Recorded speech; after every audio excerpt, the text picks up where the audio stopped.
안녕하세요. 알기 쉬운 입시 정보입니다. 오늘은 수시 합격자 발표가 모두 마무리됨에 따라 이제 학생들마다 수시 전형으로 진학해야 할 대학들이 모두 정해졌는데요.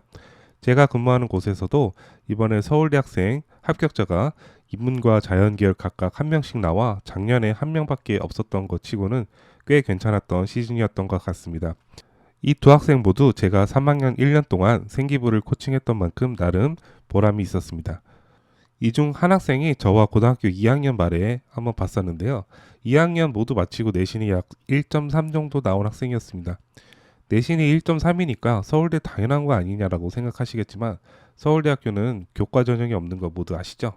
지역 균형과 일반 전형인 학생부 종합 전형으로만 수시에서 선발하고 있기 때문에 수시 전형으로 합격하기 위해선 생기부의 질이 매우 중요합니다.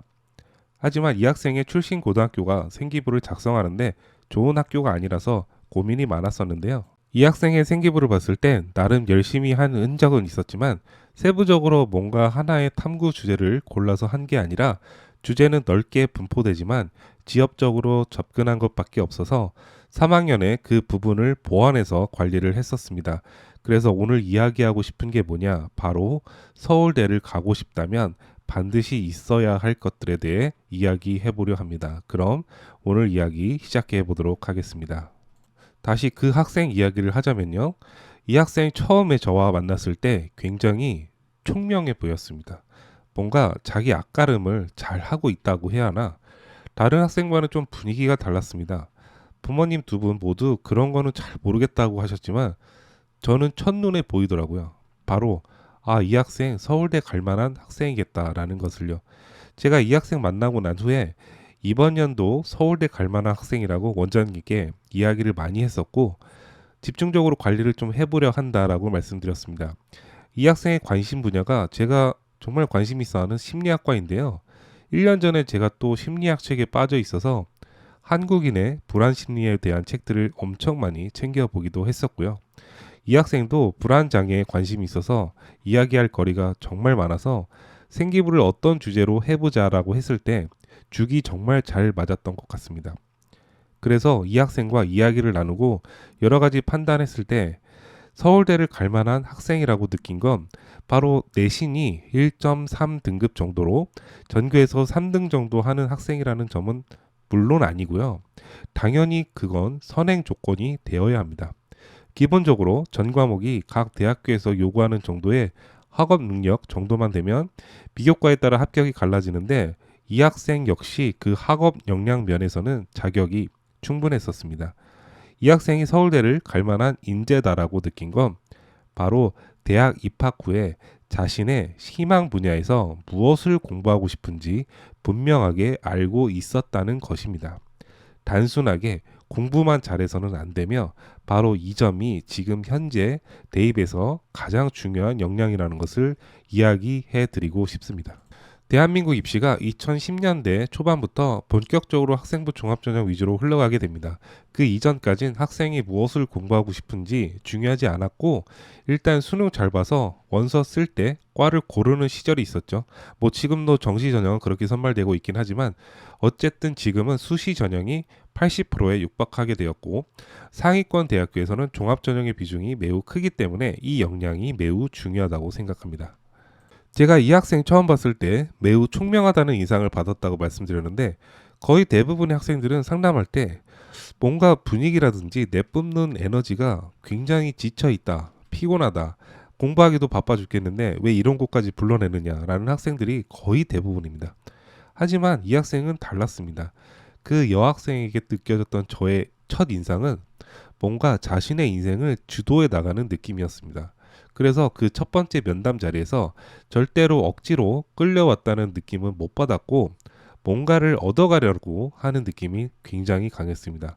그 어떤 경험도 그 학생에게는 자신에게 득이 될 것이다라는 인상을 받았습니다. 그리고 저도 그 여학생의 관심 분야인 심리학과에 대한 이야기를 듣고 저도 신나게 여러 가지를 되받아쳤을 때 확신을 하게 되었던 거죠. 이 학생은 자기가 무엇을 공부해 보고 싶은지 알고 있구나. 다만 그 관심 분야를 어떤 방법으로 생기부에서 녹여낼지 아직까지는 부족한 면이 있으니 그 부분만 보완해 줘야겠다라고 생각했었습니다. 그래서 이 학생과 3학년 동안 자신의 관심 분야인 현대사회 사람들의 불안 장애를 키워드로 잡고 이 주제를 어떻게 어떤 방식으로 산출물을 만들어낼 수 있을까 고민했습니다. 그래서 고민했던 결과 이 불안장애를 다룬 영화를 하나 시청하고 보고서를 작성하자는 결론까지 이르렀고, 제가 찾아본 결과 1998년에 개봉된 이보다 더 좋을 순 없다라는 영화에서 불안장애를 가진 역할을 연기한 잭 니콜슨의 극중 캐릭터를 분석해 보자고 이야기를 했었습니다. 이 학생도 열심히 보고서 작성하고 제가 첨삭을 해서 제출하고 그것이 생기부에 반영되었는지도 확인했었습니다. 이와는 달리 2년 전에 1.2 등급을 맞은 다른 학생이 있었는데요. 이 학생은 같은 인문 계열이기는 했지만 자신이 무엇을 공부하고 싶은지 정말 모르는 학생이었습니다. 그냥 하라는 대로 하고 또 그러다가 공부하기 싫으면 잠수를 몇 번 타고 그렇게 저와 부모님의 속을 썩인 게 한두 번이 아니었는데요. 그 학생에게 내신 성적이 아무리 좋아도 비교과가 좋지 못하면 서류평가가 반영되는 서울대 종합전형인 지역균형과 심지어 고려대학교 교과전형에서도 서류가 일부 반영되기 때문에 신경을 써야 한다고 아무리 강조했지만 정말 쉽지가 않았습니다.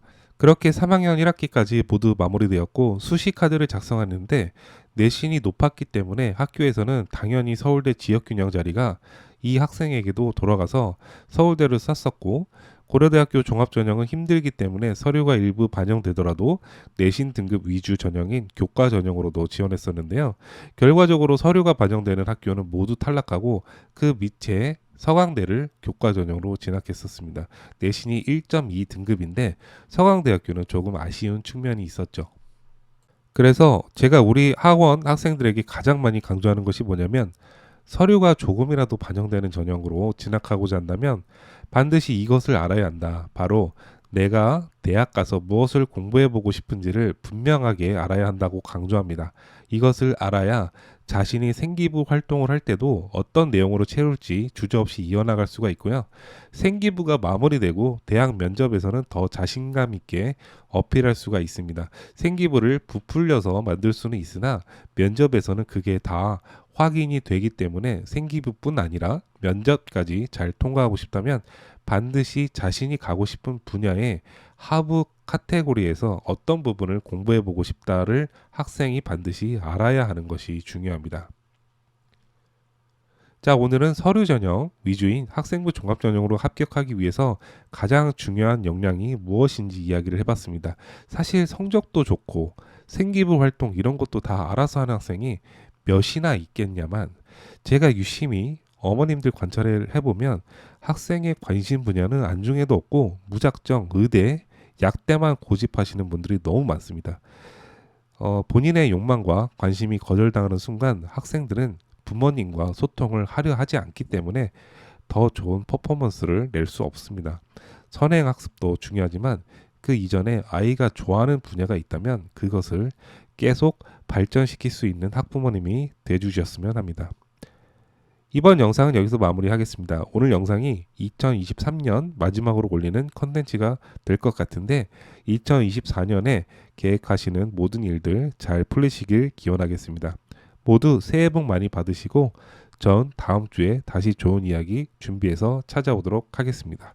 감사합니다.